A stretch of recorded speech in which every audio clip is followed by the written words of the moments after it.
Good morning, legends. Hope you're having a cracking week.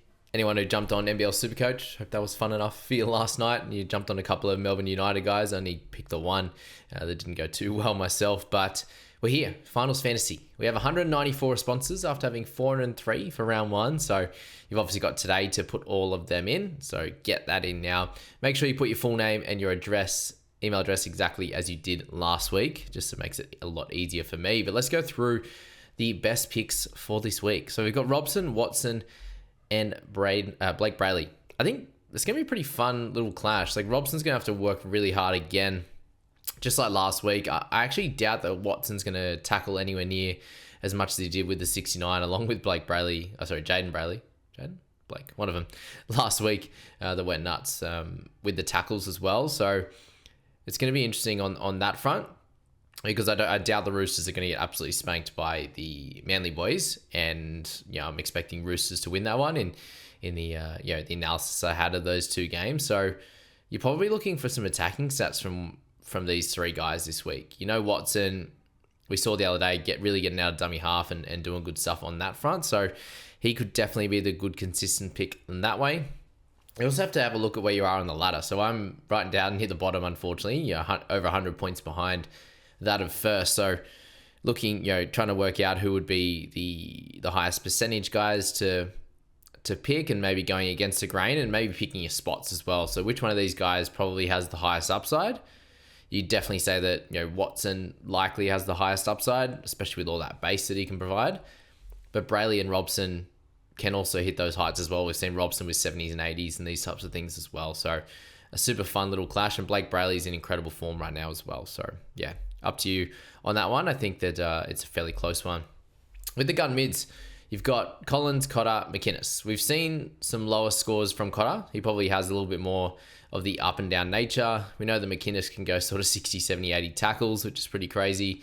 And I do expect a pretty close one with the Sharkies and the Cows, and they're probably going to match each other. And then Collins, you're probably looking for some type of try out of him. And with it being do or die now, the minutes are going to have to be there, obviously. They do have Hargraves back as well, though. So it could be a match between McInnes and Cotter. Yeah, see which one you're going to pick on that one. With the gun edges, we've got Nikora, we've got Crichton, and we've got Olakau'atu. I think this is the play here where you can separate yourself a little bit, because Nikora got the 80 last week with the try. Is he going to score again? Is Crichton, the matchup against Olakau'atu, that's going to be a really fun one.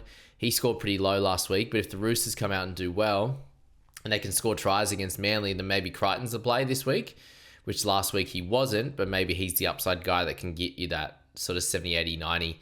And, Nikora has some low ones in him. Olakau'atu has low ones in him. So Crichton's an interesting pick for me personally. I think Nikora will be the most highly owned, and I think Crichton will be one of those guys that could be that hit or miss guy for you, and Olakau'atu probably the in-between guy, I'd say right now.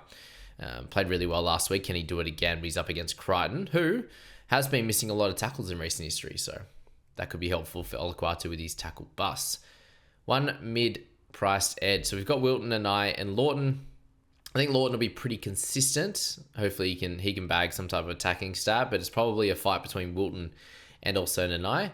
We know that Jeremiah has the tendency to go lower or go big and pick up some tries and the like, and that could definitely be a play in this game here. He's obviously up against Wilton as well, so there's a lot of matchups here.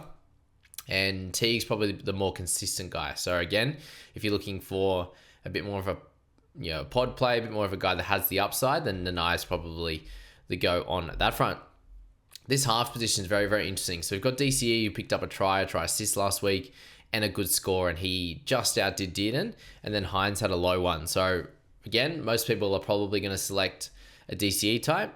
That's where Hines, we know the crazy upside he has, and if he comes out and has a dominant finals game, he could be the fun pick in that one. And I think Dearden, we know that he works really hard, and he's going to be involved in their attack in some capacity, so he could have a good score as well. And DCE's been up and down in recent history as well, similar to that with Olakau'atu. For the centers, we got Holmes, Iro, Manu, and Garrick. And there's a few guys that have upside here. Garrick's been very up and down in recent history, but we know that he can go big in base and then has the goal kicking and can score tries as well. Holmes is all over the shop. Manu's had a bit of a tough stretch, but we know that he can go big as well. And then Iro is probably, out of all these four, you're currently most consistent guy on that list. So yeah, depending where you are on the list in the leaderboard will determine which guy you're going to go for, I think. And as a guy that's chasing a little bit myself, I think Manu's a really fun one, and I think Holmes is obviously the other play as well.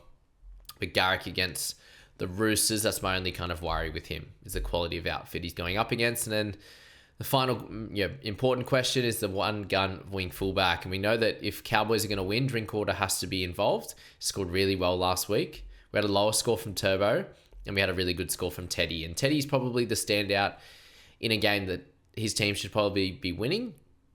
So he's probably, he's a really solid play. He probably has the consistent base that you're wanting, and definitely has some upside as well. Turbo and Drinky have some big upside as well, but it's just, I think if you're going against Teddy, you're hoping that he just has a bit of a shocker and picks up a 20 odd, and you get Turbo or Drinky to go 60, 70, 80 if you want to go against the grain there, where I think a lot of people will pick Teddy in that scenario with the guys available. And then you've got the emergency player, Kohler, Felt, and Sanders Smith. I think Sanders had a shocker last week and will be better for the run. So he's a pretty interesting pick. And then Felt and Kohler, you're banking on them scoring a try, I think, for them to help you out. But yeah, it's obviously more the emergency side of things. And so far, thankfully, no one has been ruled out. So we don't have that loophole at the moment. Likely these guys are going to score a little bit lower than the norm. But yeah, get your responses in. I'll leave the form in the description below. You should be able to see that there. In that one, I wish you guys luck for this week's finals fantasy, and I hope your teams win. Up the Cows. Let's get the win tonight.